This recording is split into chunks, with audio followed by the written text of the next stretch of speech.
right now, going to be joining in just a moment. So we will listen to Kyrie at the podium, and then later on we will have him here on set with us as well. The six-time All-Star making his way to the podium for his first address to the media as a member of the Brooklyn Nets. And we're going to ask the first question here on ES. Kyrie, Ryan Ruocco with the ES Network. First of all, welcome to Brooklyn. Just wondering, way over here to your left, back on the set. Just wondering, since you've signed, I know obviously you guys are just getting into the real thick of it here, but what has the experience been like for you with your teammates, coaching staff, front office here since your decision to become a Brooklyn Net? Well, first, I'm incredibly grateful to be here. It's been a journey that I've taken numerous steps in different directions, and I've failed and succeeded. So for me, 8 years being in the NBA, learning as much as I can from a business component, personal, leadership, just community. First and foremost, I wanted to reach out, especially when free agency started, to Brooklyn and let them know that my interest was very high. And I had some other pieces that I wanted to bring with me as well. And this is the perfect place to do it. This has been a very hard-working place for the last 4 years of putting together a team here in Brooklyn, transferring from New Jersey, transitioning from New Jersey over here to Brooklyn. It's just been an incredible journey to observe from afar, just as a player in the NBA, coming to Brooklyn, being at Barclays, feeling incredible about the energy in the stadium. And I wanted to transition that into being a player here as well and actually get to know the front office in a way that we had longevity and we had time to gel. Nothing was forced. So it was just a great feeling to know that I had the support of the front office, my teammates that I brought from other teams, teammates that I had to reach out to, and really make this thing feel like home. So Jersey's my original home where I come from, but, the Nets transitioning here was just it was great. NBA has been full of ups and downs of mental capacity things that I've dealt with, injuries, and just dealing with this whole hoopla thing as well. It's just getting used to this and really igniting different things in an industry and a business such as the NBA has been incredible. So I'm grateful to see it unfold today, and be here and just really talk about how gracious I am to be here. Kyrie, Greg Logan of Newsday. Can you give us some insight into the conversations you had with Spencer Dinwiddie, for instance, before you came here, and then also with KD, and DeAndre, as far as, building that all-star core? Thanks. Well, I definitely have unique relationships across the league. Just the respect I have for the different players and the different journeys that they've had to be NBA basketball players. So me and Spencer's relationship went far beyond the court itself. So we got a chance to know one another during All-Star Weekend in Los Angeles. We ended up hanging out. He won the skills challenge. Didn't really talk too much about any free agency or anything like that, but we had a relationship that we developed from then on. So it felt great. That was a core piece and really feeling comfortable there after free agency started. And then with Katie and DJ, it was, 4:16 in the morning, us just talking about our futures and how this opportunity ahead of us is something that we haven't had in our careers, the ability to make a choice, sitting down, actually talking in detail about the future and the investment we had in one another and the investment we wanted to have in Brooklyn. So it made sense all the way around, and then having the incredible people that they have in the organization made it that much easier. They made us feel like all-stars. They made us feel like we were supposed to be treated fairly, from the media component, from our teammates, from the first-class service that they give here, concierge, and most importantly for me was just the family atmosphere. They reached out to my family as soon as I committed, and it felt like they were very inclusive with everything that they had going on here, and it was just like a step away, being away from home. And they made me feel as comfortable as I could, as well as reaching out to Katie and DJ, and as well as other guys on the team, to make sure that they know what's going on, that this is for the future. We're here to build. We're not saying we're a championship team right now. We're not going to say this is what it's going to be going forward. We're just here to observe one another, care for one another, and then be here to enjoy playing basketball. But first and foremost is our family. And I feel like sometimes that can get confused in this league about who we are as human beings. So I'm always going to be an advocate for that. and they are advocates is that we're humans first and then we're basketball players. So. Kyrie, Brian Lewis, New York Post, front row here. I'm just curious, between all of the, I guess, the things that you have alluded to, both the family atmosphere that's here, style of play, Kenny, the relationships that you have with some of your new teammates, in your mind, what was the most important thing, I guess, to you when you were making your decision and you decided to come here? If you had to crystallize and say, listen, this was really high, if not top on my list of priorities that led you here? I would say that on the list of priorities, the number one thing was acknowledging the fact of the steps it took to get here.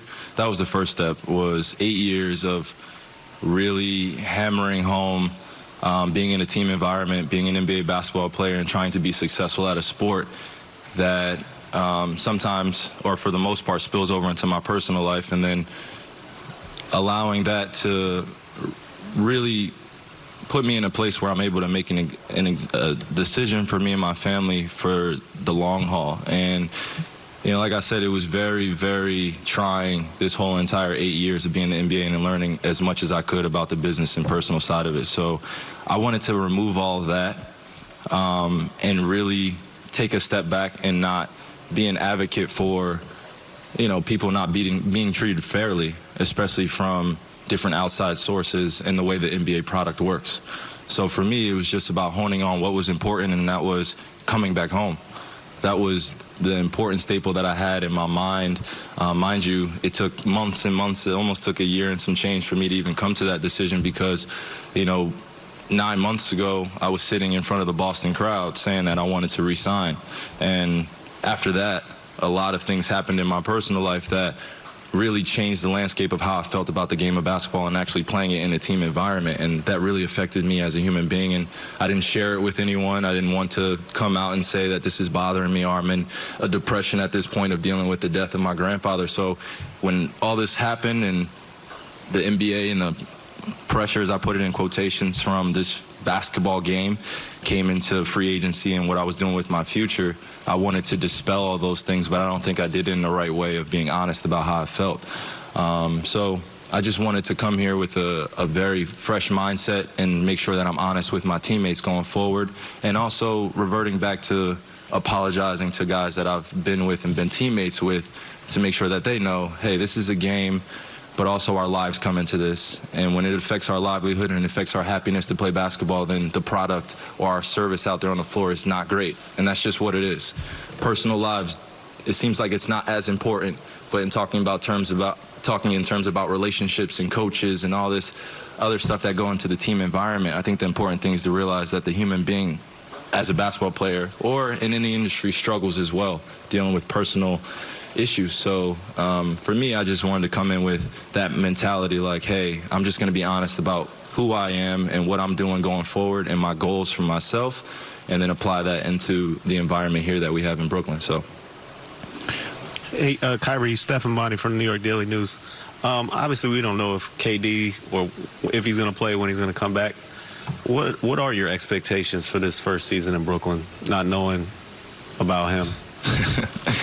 I mean, I'm pretty sure that question is going to come up pretty frequently throughout the year. But even while he was injured, I made sure that he knows that he has our support 100%, that there isn't going to be any pressure from any of us at any time. And I will make sure of that because I've been in that same position of being the guy that's injured on the team and everyone looking like, are you going to come back anytime soon?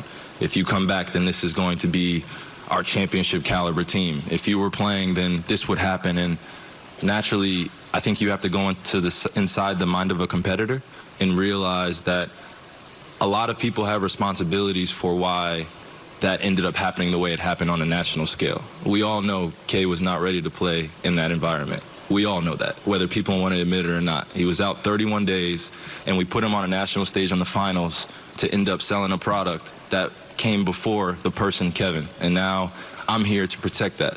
I'm going to be a protector of that all throughout the year and not allowing anyone to infiltrate that circle of, hey, K, do you, get right, we'll be fine. We have expectations for our team. We obviously know he's an integral part. but we'll wait for that. I'm very patient. I'll be over patient with Kevin because I don't want anything like that to happen to anyone again, especially on that type of stage where it happened and him having to answer questions about whether or not he's coming back or not. So I'm here to dispel it that you'll never hear me say he's coming back here or I think he's coming. I want him to be 101% healthy. Kyrie, Adam Himmelsbach with the Boston Globe in the middle here. You alluded to it a little bit a minute ago, but can you kind of elaborate on the process like for you, obviously making that commitment in October, kind of saying you'd like to go back to Boston. Obviously things changed, and just kind of what changed for you over that time? Well, I think around that time, it felt incredible in terms of the energy that we were building, especially for the future in Boston. It was something that I couldn't really explain at the time because, you know, personally, I don't think I was acknowledging the things that were surrounding my life as well, and how to lead this group of guys that I've been traded to, that I wasn't drafted by Boston. I had no type of affiliation with Boston before I left Cleveland. There wasn't any anything that happened. Boston was a surprise team with Wick and Danny that took the chance on trading for me. And when they did, and the way our first season happened, and then also the way the end of the season happened, and having so much youth and so much exuberance and goals set personally, I think that some of the actual knowledge that needed to be had in terms of being a championship team takes more than just 2 years. It takes more than just an environment that you feel just comfortable in. Hey, you know, I think I want to re-sign here if you guys have me. Boston crowd was immense. It was crazy. They loved me in Boston. I loved the Boston fans. And then 2 weeks later, things just got really, really rocky for me in terms of when I left for, I believe you know, after the Phoenix game, I went to my grandfather's memorial. And he passed on October 23rd, and after he passed, basketball was the last thing on my mind. So a lot of basketball and the joy I had from it was sucked away from me, and there was a facial expression that I carried around with me throughout the year. Didn't allow anyone to get close to me in that instance, and it really bothered me. And I didn't take, you know, the necessary steps to get counseling or get therapy or anything to deal with someone that close to me dying. I've never dealt with anything like that. So for me, I responded in ways that are uncharacteristic. And like I said, I had to acknowledge that fact. And I had to acknowledge that fact to the organization first, because that was our internal bond and trust that we had. I talked to Danny. I wanted to re-sign. So throughout the year, it started becoming more and more clear that my relationships within my home life have way higher precedent than the organization or anyone. And I barely got a chance to talk to my grandfather before he passed from playing basketball. So you tell me if you would want to go to work every single day knowing that you just lost somebody close to you, doing a job every single day that everyone from the outside or anyone internally is protecting you for. Like, hey, just keep being a basketball player. So throughout that year, it just became rocky, and a lot of the battles that I thought I could battle through in the team environment, I just wasn't ready for. And I failed those guys in a sense that I didn't give them everything that I could have during that season, especially with the amount of pieces that we had. So my relationships with them personally were great, but in terms of me being a leader in that environment and bringing everyone together, I failed. So, you know, for me, it's just a huge learning experience just to slow down and acknowledge that I'm human in all this. And then also take my steps going forward of reaching out to Danny and talking to those guys in Wick and reaching out to them and letting them know, hey, look, basketball can end tomorrow. I care about you guys as a human being. I know this is a competitive environment, but let's move past this and let's go forward. Marcus, Terry, all those guys just want to be great. You know, we were all internally trying to be great. And I don't think we were trying to be great as a team to meet at the top. And that happens in team environments all the time, whether people want to admit it or not. There are personal goals that everyone has, family, friends, media, telling everyone, hey, you need to be doing this, you need to be doing that. In actuality, none of that crap matters. So everyone has a role to play, and you see the most experienced teams end up winning the championship because they all buy in and sacrifice. It's usually the oldest teams in the league that make it there every single year because they don't have to deal with the same youthful expectations that are unrealistic for players that really have to earn different things in this league to be at that level. So, including myself. So, Kyrie, Ian Begley from SNY. Once you decided that you were going to leave Boston, I mean, at what point was the plan in place for you and for Kevin and for DeAndre to come somewhere together? Was that always a thought, or when did that come to fruition? Well, no, I think that the reality of it didn't set in until probably mid-June or like late June, just because everything was just being tossed out for where I could go free agency, where he could go free agency, where DJ was in his contract, what Garrett was doing. There are different players that came into this whole team of being. So we just had to be honest with each other. And like I said, 4:16 in the morning, the night of free agency, or the day in that morning of free agency, we still had no idea what we were doing, because we didn't know the rules. We didn't know, okay, what are the things that we have to do going forward to make this thing happen? It just was, we just want to care for one another in a way where we can build for the next 4 years and on. Like, we want to end our careers together. We want to do this as a team. And then what better place to do it than Brooklyn, with all these guys that have worked their tails off to be where they are now, to even be in position here in Brooklyn. They've developed a Joe Harris. Joe Harris got drafted by Cleveland.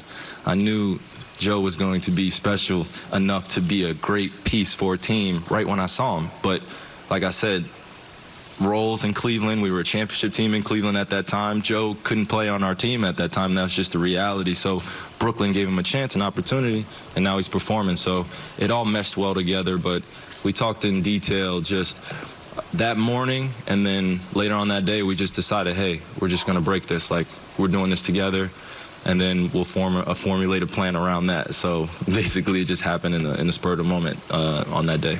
All right, one last question. Hey, Kyrie, Christian Winfield, New York Daily News.